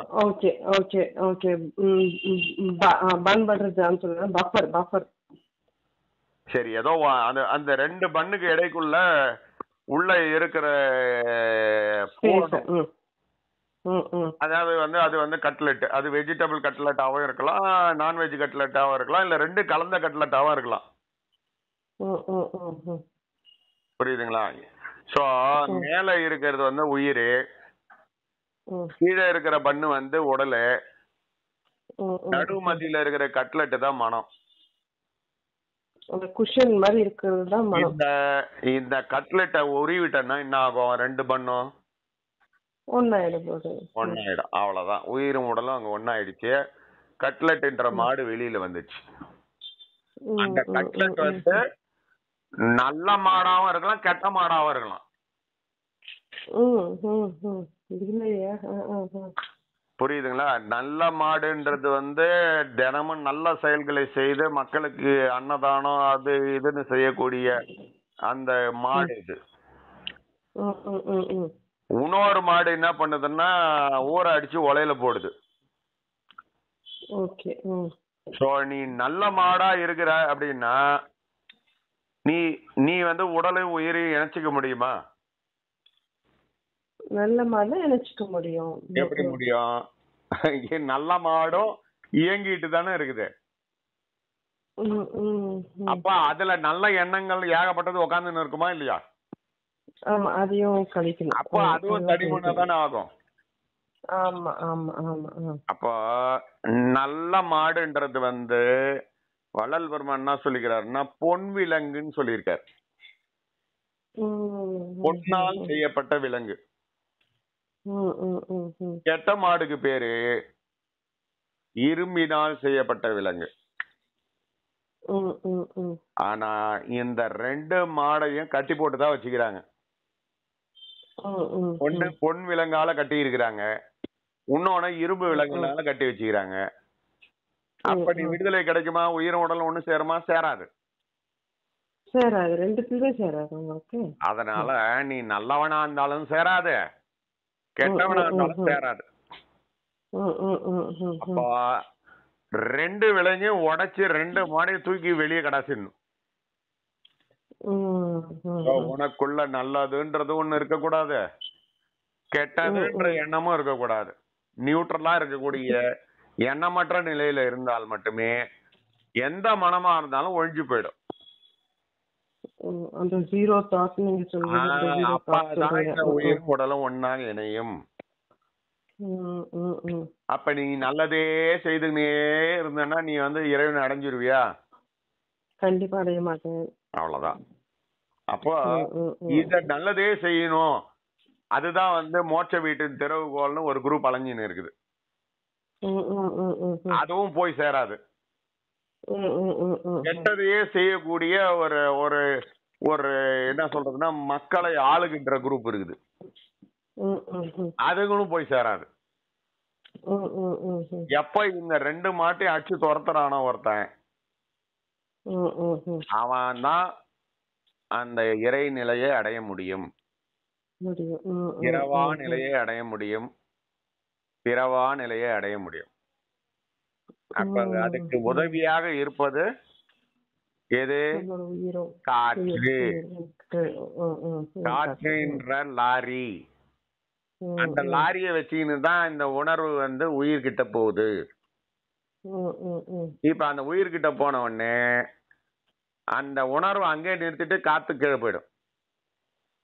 லாரி எங்களோட இறக்கிட்டு கீழே போயிடும். இப்ப அந்த உணர்வு அங்க போயிடுச்சுன்னா உடம்புல நடக்கக்கூடிய எந்த செய்தியும் மண்டைக்கு போகாது, உயிருக்கு போய் சேராது. அந்த லாஸ்ட் லைன் ஒரு வாட்டி ரிப்பீட் பண்ணுங்க எனக்கு. அதாவது இந்த காற்று என்பது என்னவாக இங்க யூஸ் ஆகுதுன்னா கடவுளாக இல்லை. காற்று என்பது ஒரு வாகனமாக இருக்கிறது. அந்த வாகனம் எதை ஏற்றி செல்கிறதுன்னா அது உணர்வு என்பதை ஏற்றி செல்கிறது. அந்த உணர்வு எங்க போகுது? 10வது வாசல் வழியா அந்த லாரி மேல போய் உயிர் என்ற இடத்துல உணர்வை இறக்கி விட்டுடுது. அப்போ என்ன ஆகுதுன்னா உணர்வு அங்கேயே இருந்தது, லாரி திரும்பிடுது. உணர்வு அங்க போன உடனே அந்த உணர்வு தானே இந்த உடல்ல இருக்கக்கூடிய எல்லா விஷயத்தையும் சொல்லின்னு இருக்குது. இப்ப உடல்ல இந்த உணர்வு இல்லாம மேல போய் உட்கார்ந்துங்கன்னா இந்த உடல்ல நடக்கிற விஷயத்த பத்தி எதுவுமே சொல்லாது. புரியுதுங்களா? அப்ப உடம்பு அசைவற்ற நிலைக்கு போயிடும். இதுதான் சமாதிக்கு போகக்கூடிய விஷயம். அப்போ இந்த உணர்வை ஒன்னு லாரி மூலியமா காத்து மூலியமா ஏத்தலாம், இல்ல நீங்க உங்க உணர்வையே உணர்வால் ஏத்தலாம். இதுக்கப்புறம் என்ன ஆகும் அப்படின்னு கேட்டீங்கன்னா இந்த உணர்வு கொஞ்சம் கொஞ்சமா இந்த வாசுகி அப்படின்னு சொல்ற இந்த பாம்பானது என்ன பண்ணும்னா கொஞ்சம் கொஞ்சமா அந்த உயிரிலேயே கலந்து கரைஞ்சு போயிடும், ரிட்டர்ன் வராது. அப்ப உணர்வுல அது கரைஞ்சிடுச்சுன்னா இந்த உயிரும் உடலும் இணைஞ்சு போயிருக்குமே ஒழிய அதுக்கு எந்த உணர்வும் இருக்காது. இதுதான் சமாதி நிலை. செத்தவனுக்கு இவனுக்கும் அதான் வித்தியாசம். ஆனா இவன் உயிர் உட்கார்ந்துங்குது, அதெல்லாம் உயிர் வெளியில போயிடுச்சு. ஓகேவா? சோ இந்த நிலையை அடைந்தவர்கள் சித்தர்கள். இதுக்கப்புறம் இன்னொரு டாபிக் இருக்கு, மாற்றி பெறுத்தல். அது இன்னொரு தடவை பேசுவோம். ஓகே ஓகே அத பேசினா அது இன்னும் பெரிய ஒரு மணி நேரம் ஓடும். Okay okay. Rule of 11 use பண்றது உலகியலுக்காக. Okay okay. நீங்க சொன்ன மாதிரி இன்ஸ்பிரேட்டரி கேப் வந்து உலகியலுக்கு பயன்படுத்துறது, எக்ஸ்பிரேட்டரி கேப் வந்து பயன்படுத்துறது. அதனால எக்ஸ்பிரேட்டரி கேப்பை பத்தி நம்ம வந்து உலகியல் ஆளர்கள் வந்து கவலைப்பட தேவையில்ல. அவங்க உடம்பு ஆரோக்கியத்துக்கும் உடல்ல வந்து கொழுப்பை குறைக்கிறதுக்கும் அவங்க ஃபேட் போய் இழைச்சி போய் நார்மல் லெவலுக்கு வர்றதுக்கு முக்கியமா யூஸ் ஆகுறது இந்த இன்ஸ்பிரேட்டரி பாஸ் யூஸ் பண்றது. எக்ஸ்பிரேட்டரி பாஸ் பத்தி அவங்க கவலையே பட தேவையில்ல. இத வந்து சித்தர்கள் வந்து என்ன சொல்லுவாங்கன்னா மாத்திரை அளவுன்னு சொல்லுவாங்க. அதாவது எப்படின்னா உள்ள இருக்கக்கூடிய இத்தனை மாத்திரை, நிறுத்துறது இவ்வளவு மாத்திரை. மாத்திரை அந்த டைமிங்க்கு பேர் தான் மாத்திரை. அப்புறம் வெளியே ஏத்துறதுக்கு இவ்வளவு மாத்திரை, வெளியே ஏத்தி நிறுத்துறதுக்கு இவ்வளவு மாத்திரை, திருப்பி உள்ள எடுத்துன்னு வரதுக்கு இது எவ்வளவு மாத்திரை அப்படின்றதெல்லாம் வந்து ஒரு கணக்கு, ஒரு பயிற்சி முறை. இததான் நான் சிம்பிளா சொல்றேன். இதெல்லாம் நீங்க எதையுமே வந்து கவுண்டே பண்ண தேவையில்ல. நீங்களே பண்ணிட்டே இருக்க, அது ஆட்டோமேட்டிக்கா இன்க்ரீஸ் ஆகினே இருக்கும். உங்க மனம் என்றது வந்து உங்க உணர்வுல இருக்கக்கூடிய தன்மைக்கு தகுந்த மாதிரி உங்க ரெஸ்பிரேஷன் என்பது வந்து நேரடியாக உங்க மனதோட தொடர்புல இருக்கு. உங்க மனம் வேகமா இயங்குனா உங்க ரெஸ்பிரேஷன் வேகமா இயங்கும். இப்ப உங்க மனம் மொல்லமா இயங்குச்சுன்னா உங்களுடைய பிரீதிங் கம்மியாகும். அதே ரெசிப்ரோக்கலா உங்க பிரீதிங்க நீங்க ஏதாவது ஒரு டெக்னிக்னால கம்மி பண்ணீங்கன்னா உங்க மனம் ஆட்டோமேட்டிக்கா கம்மியாயிடும். அந்த கம்மியாயி 0 ஆயிடுச்சுன்னா அந்த உயிராற்றல் உடம்புல இறங்கிடும். இறங்கிடுச்சுன்னா அது செய்ய வேண்டிய வேலைகளை ஒழுங்கா செய்யும். மேடு மாதிரி போட்டிருக்கிற அந்த சிமெண்ட், மண்ணு, கல்லு, ஜல்லி எல்லாத்தையும் எடுத்து வீடு கட்ட ஆரம்பிச்சிருவோம்.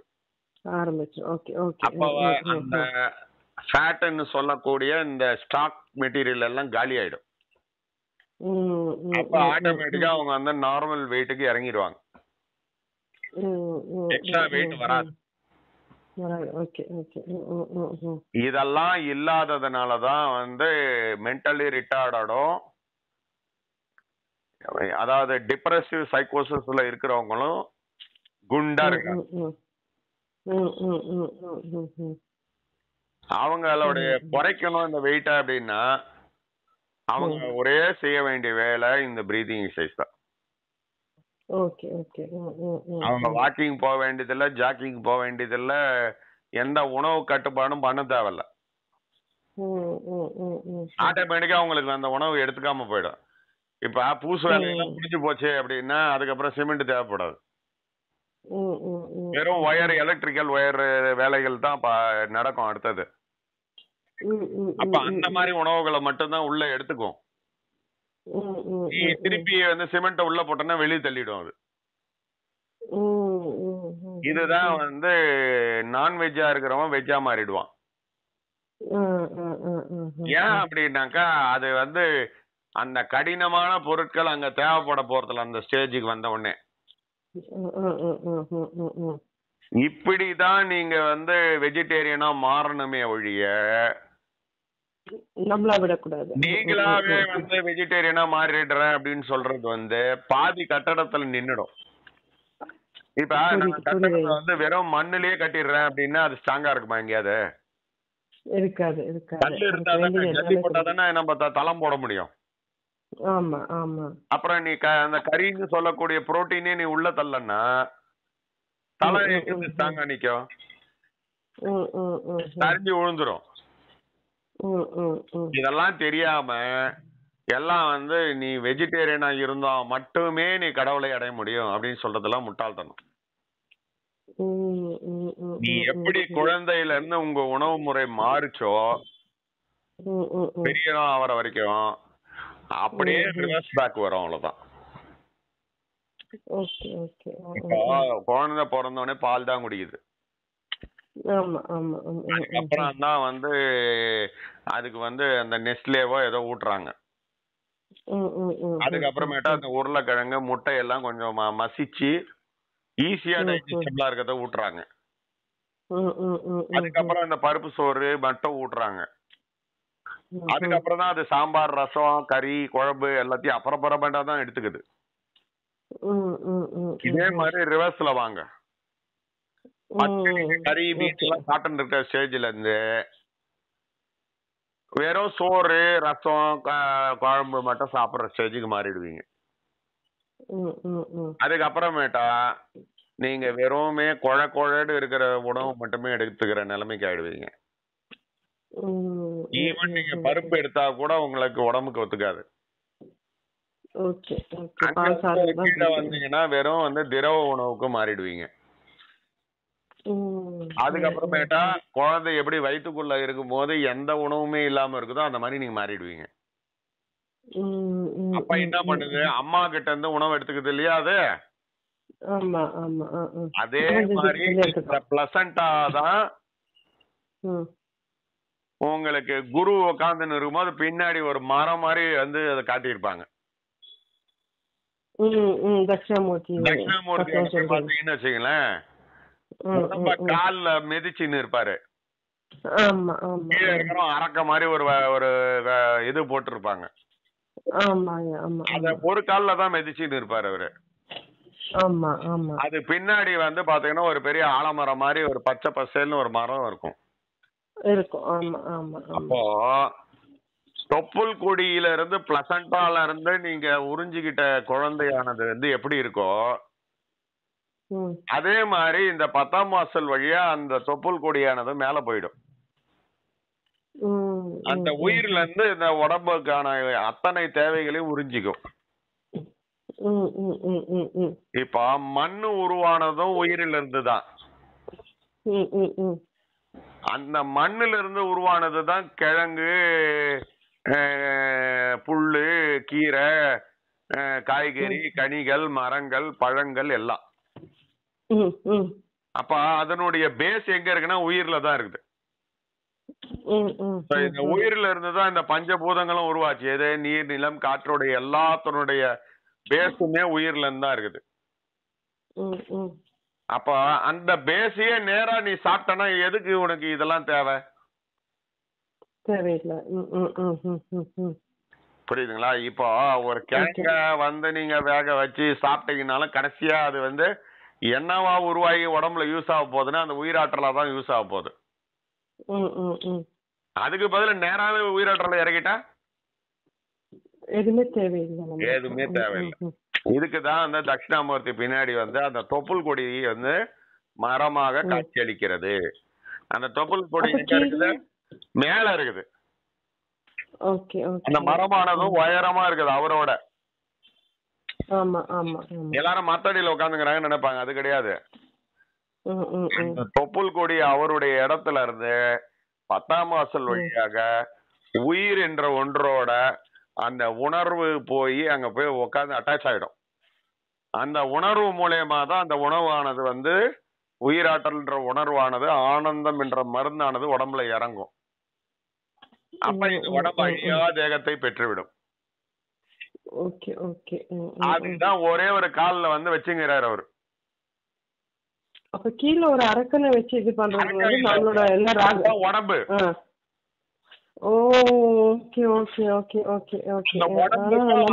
இருக்கிற தொடர்பு எது அப்படின்னு கேட்டேன்னா ஒரே ஒரு கால் தான். ரெண்டு கால் ஞாபகம். ஒரே ஒரு காற்று தான். அதாவது இறைஞ்சி போச்சு எது, இடகலை பிங்கலைன்ற ரெண்டு காற்று. எக்ஸ்பிரேஷன் சொல்லக்கூடிய இரண்டும் ஒன்னா இணைஞ்சுதான் அது ஒரே காலா இருக்கு.